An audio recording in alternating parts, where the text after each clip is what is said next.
ఇక కార్యక్రమాలు తీసుకోవాల్సిన అవసరం ఉన్నది. నేను ఇందాక చెప్పినట్టుగా గాంధీ భవన్ కార్యకర్తల నిలయం, 40 ఏళ్ళ అనుబంధం గాంధీ భవన్తో నాకు. నా పాద స్పర్శ తాకని ఒక సెంటీమీటర్ కూడా ఉండదు గాంధీ భవన్లో. అంతటి అనుబంధం నాకు. ప్రతి గోడ, ప్రతి కిటికీ, ప్రతి బల్ల, గేటు నుంచి ప్రహరీ గోడ నుంచి మొదలు కొడితే ప్రెసిడెంట్ అధ్యక్షుడి రూమ్ వరకు నేను తాకని స్థలం అంటూ ఈ గాంధీ భవన్లో లేదు. అంతటి అనుబంధం నాకు. కార్యకర్తగా 83లో ఆనాడు డి శ్రీనివాస్ గారు నిజామాబాద్లో ఎమ్మెల్యేగా పోటీ చేసిన తర్వాత, నేను కాలేజీలో ఉపాధ్యక్షుడు ఎన్నికైన తర్వాత నన్ను పిలిచి ఎన్ఎస్యు జిల్లా అధ్యక్షుడు తీసుకోమంటే, నేను ఆ రోజు కరాటే మాస్టర్గా ఉన్నాను. క్లాసులు చెడిపోతాయి, రాజకీయాల్లో ఫుల్ టైం ఇవ్వలేను అని అంటే కూడా బలవంతంగా నాకు ఆనాడు ఆ పదవి కట్టబెట్టి నన్ను జిల్లా అధ్యక్షుడిగా చేసినారు 85లో. ముఖ్యమంత్రిగా సంబోధిస్తూ మహేష్ కుమార్ గౌడ్ చాలా సౌమ్యుడు అన్నాడు. ప్రజాస్వామ్యంగా చాలా స్వామ్యనే కానీ నేను కరాటేలో బ్లాక్ బెల్ట్ 6 అనే మాట కూడా మీకు గుర్తు చేస్తూ ఉన్నాను. సో రాజకీయాల్లో మొన్న కౌశిక్ రెడ్డి విషయం వచ్చినప్పుడు నేను మాట్లాడాను. ప్రజాస్వామ్యంలో ఉన్న మనకి భాష చాలా అవసరం, మంచి భాష మాట్లాడడం. మొన్న కౌశిక్ రెడ్డి వాడిన భాష వల్లే గాంధీ అనుచరులు రెచ్చిపోయినట్టు సందర్భం. మనం మర్యాదగా మాట్లాడుకుంటే మర్యాద కూడా విమర్శించుకోవచ్చు. నేను ఒకనాడు రోషయ్య గారి స్పీచ్ విన్నాను, చంద్రబాబు గారి మీద మాట్లాడుతూ. ఆ భాషలో తిట్టుంది కానీ ఒక్కటి కూడా తిట్టనిపించదు మనకి. తిట్టంటూ లేదు ఆ స్పీచ్లో, కానీ ఒకటి కూడా తప్పుపట్టి తిట్టు అనడానికి లేదు. అంత జాగ్రత్తగా మాట్లాడిన సందర్భం. రాజకీయాల్లో వైరు వర్గాలు ఉంటాయి, ఎన్నికలప్పుడు పోటాపోటీలు ఉంటాయి. కానీ మన రాజసీమ కాదు. ఎన్నికలైన తర్వాత సౌహృద వాతావరణంలో మాట్లాడుకునే పరిస్థితి తెలంగాణలో, ఈ తెలంగాణ గడ్డలో, ఈ రక్తంలో ఉంది. భాష అనేది 2014 తర్వాత, ముఖ్యంగా కేసీఆర్ గారు ముఖ్యమైన తర్వాత చెడిపోయింది. నిజంగా కూడా ప్రజలు దానికే అలవాటు పడ్డారు. పిసిసి అధ్యక్షుడిగా రేవంత్ రెడ్డి ఉన్నప్పుడు మనం కొంత సౌమ్యంగా ఉంటే బాగుంటుందేమన్నప్పుడు, లేదన్నా దెబ్బకు దెబ్బ మాట్లాడాలంటే అదే భాష మాట్లాడాలి అన్నట్టు మాట రేవంత్ రెడ్డి గారు ఆ భాష ఎంచుకున్నారు. కాబట్టే ఇవాళ ధీటుగా జవాబు చెప్పగలిగినాం, మనం అధికారంలోకి రాగలిగినాం. కేసీఆర్ గారికి సోనియా గాంధీ గారు అవకాశం ఇచ్చినారు. తెలంగాణ సోనియా గాంధీ గారు లేకుండా తెలంగాణ వచ్చేదే కాదు, కేసీఆర్ గారు ముఖ్యమంత్రి అయ్యేదే కాదు. కాంగ్రెస్ పార్టీలో ఉన్నటువంటి మహత్వం, ఆనాడు తెలంగాణ ప్రజల యొక్క ఆకాంక్షలు గుర్తించి సోనియా గాంధీ గారు తెలంగాణ ఇచ్చినారు. ఇవాళ కార్యకర్తగా నేను 40 ఏళ్ళ జీవితంలో ఎన్నో అడుగుదొడుగులు. ఎన్నేళ్ళకి సోనియా గాంధీ గారు, మల్లికార్జున్ ఖర్గే గారు, రాహుల్ గాంధీ గారు, ప్రియాంక గాంధీ గారు, కేసీ వేణుగోపాల్ గారు నన్ను అధ్యక్షుడు చేసినారంటే, కార్యకర్త భగవద్గీతలో శ్రీకృష్ణుడు ఒక మాట అంటాడు, నీ పని నువ్వు అంతర్గత శుద్ధితో చేసుకుంటూ ఉండు, ఫలితం దానంతట అదే నీ చెంతకు చేరుతుంది అని. నిజంగా కూడా నేను ఎప్పుడు పీసీ అధ్యక్షుడు అవుతానో అనుకోలేదు. రేవంత్ రెడ్డి గారు పదే అంటూ ఉంటారు, జాగ్రత్తగా చేయన్న, నా తర్వాత పార్టీని నడపాల్సి వస్తుందని. నేను ఊరికే అంటా ఉన్నారులే అనుకునేవాడిని. కానీ నా స్థాయికి పీసీసీ అధ్యక్షుడు అవుతానని ఏనాడు కూడా ఊహించలేదు. శామ్ పిట్రోడా గారు మొన్న అమెరికా నుంచి ఫోన్ చేసినారు, నన్ను అభినందిస్తూ రాహుల్ గాంధీ గారితో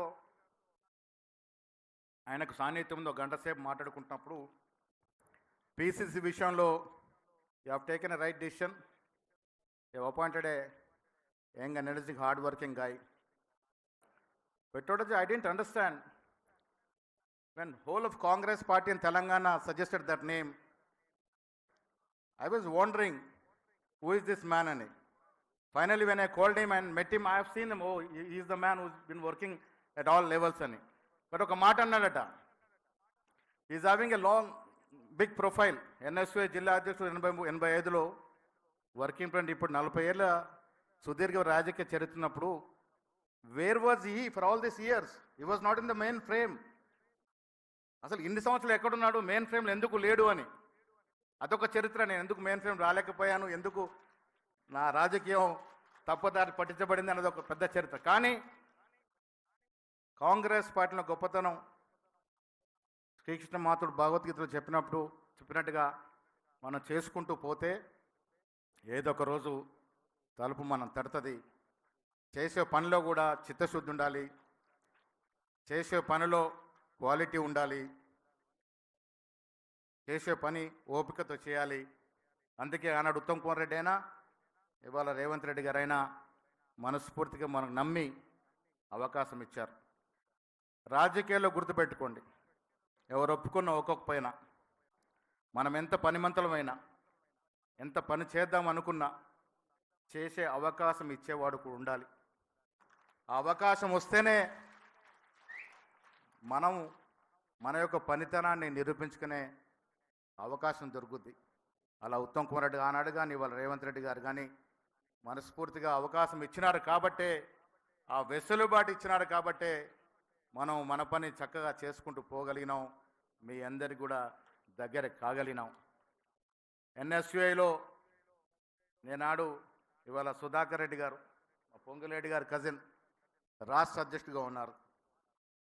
మా సుదర్శన్ రెడ్డి గారికి బాగా తెలుసు. నిజామాబాద్లో డి శ్రీనివాస్ గారు ఆనాడు సీనియర్ నాయకులు.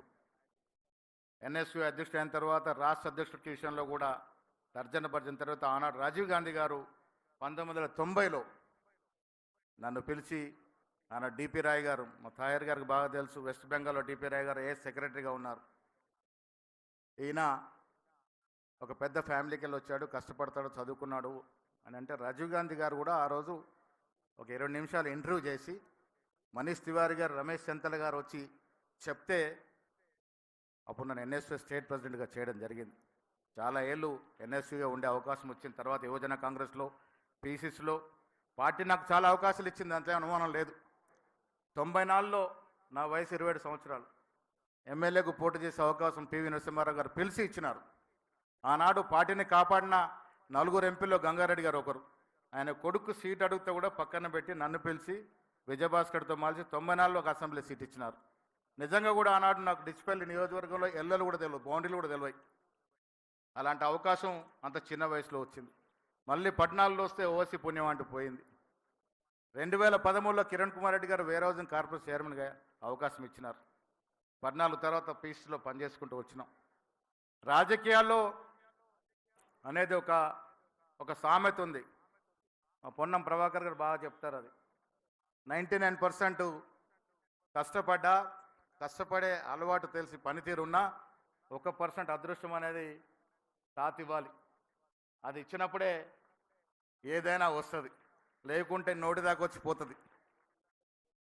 ఎమ్మెల్సీ విషయంలో మీరు చూశారు, నాకు రాదని అనుకున్నాను.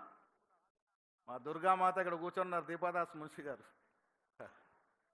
ఆనాడు రాత్రి రేవంత్ రెడ్డి గారితో మాట్లాడి, రేవంత్ రెడ్డి గారు ముందు నుంచి నాకేం అభ్యంతరం లేదు, 3వ పేరు అక్కడి నుంచి వచ్చింది కాబట్టి మీరు నిర్ణయం తీసుకోండి, మహేష్ విషయంలో నాకెలాంటి ఇది లేదని. పొద్దున్నే ఉత్తమ్ కుమార్ రెడ్డి గారు, పొన్నం ప్రభాకర్ గారు, వీళ్ళంతా కూడా దీపాదాస్ మున్షి గారితో మాట్లాడడం. సో రాజకీయాల్లో నేను ఎందుకు చెప్తాను అంటే నోటి దాకా వచ్చి పోయిన సందర్భాలు కూడా చాలా ఉంటాయి. కానీ ఎప్పుడు కూడా చలించలే, వెనక్కి పోలే. నేను వర్కింగ్ ప్రెసిడెంట్ ఆర్గనైజేషన్ రోజున నేను ఎప్పుడు కూడా అధ్యక్షుడు అనుకోలే. ఒక చిన్న ఉదాహరణ చెప్తాను. నేను 88లో సుధాకర్ రెడ్డి గారు రాష్ట్ర అధ్యక్షుడినప్పుడు నేను స్టేట్ జనరల్ సెక్రటరీ. గాంధీ భవన్కి అప్పుడప్పుడే వస్తూ ఉన్నాం, కొత్తగా మెట్లెక్కుతూ ఉన్నాం. ఆ వరండాలో నడుస్తూ ఉంటే ఆనాడు చెన్నారెడ్డి గారు పీసీ ప్రెసిడెంట్, మండల్ వెంకటకృష్ణారావు 65 ఏళ్ళు, ఆయన ఒక ప్రధాన కార్యదర్శి. సింగం బస్పునే గారు 70 ఏళ్ళు, ఆయన ఒక ప్రధాన కార్యదర్శి. కోట పుణ్య గారు ఎక్స్ఎంపీ, ఆయన ఒక 65-70 ఏళ్ళు. ప్రకాష్ రెడ్డి గారిని ఒక రూమ్లో, ఇప్పుడు పిఎస్సి మా షబీర్ అలీ గారు కూర్చునే రూమ్లో కూర్చునేవారు. నల్లటి గడ్డంతో యంగ్ మ్యాన్, అప్పుడు ఆయన 30, 32, 33 ఏళ్ళు ఉంటాయి. సో కుమార్ రావు గారు లాంటి అడిగాం, ఏంది ఇంత చిన్న వయసులో ప్రధాన కార్యదర్శి కలిగినారు, ఏ విధంగా సాధ్యమైందని. ఆయన విజయభాస్కర్ రెడ్డి గారు మనిషి, ఆయన ఒకటే పేరు చెప్తాడు ఎప్పుడు చెప్పిన పీసీసీలో, అందుకే ఆయన ప్రధాన కార్యదర్శి పదవి ఇచ్చారని. నేను మా జిల్లా నాయకులతో అన్నాను, ఏదో ఒక రోజు అదృష్టం ఉంటే మనం కూడా రాష్ట్రానికి ప్రధాన కార్యదర్శి కావాలి. ఈ సీట్లో కూర్చోవాలి అని దేవుడు సాక్షికి చెప్తా ఉన్నాను. ఆనాడు మా మిత్రులతో అన్నాను, ప్రకాష్ రెడ్డి లాగా ఏదో ఒక రోజు ప్రధాన కార్యదర్శి పదవి రావాలి, పీసీసీకి ఈ సీట్లో కూర్చోవాలనుకున్నాను. దేవుడు దయదలిచి మీ అందరి దయవల్ల ఇలా రాష్ట్ర అధ్యక్షుడిగా కాగలిగినాను. మళ్ళీ చెప్తా ఉన్నాను, కాంగ్రెస్ పార్టీ ఎంత గొప్పదంటే, ఒక కార్యకర్తకి న్యాయం జరగాలంటే అందులో వెనుకబడ్డ తరగతిలో ఒక మారుమూల గ్రామం రహత్ నగర్ అని, బేచిరా గ్రామం అంటారు మాది. ఆ గ్రామంలో మా ఇంట్లో తప్ప చుట్టుపక్కల 4-5 గ్రామాలు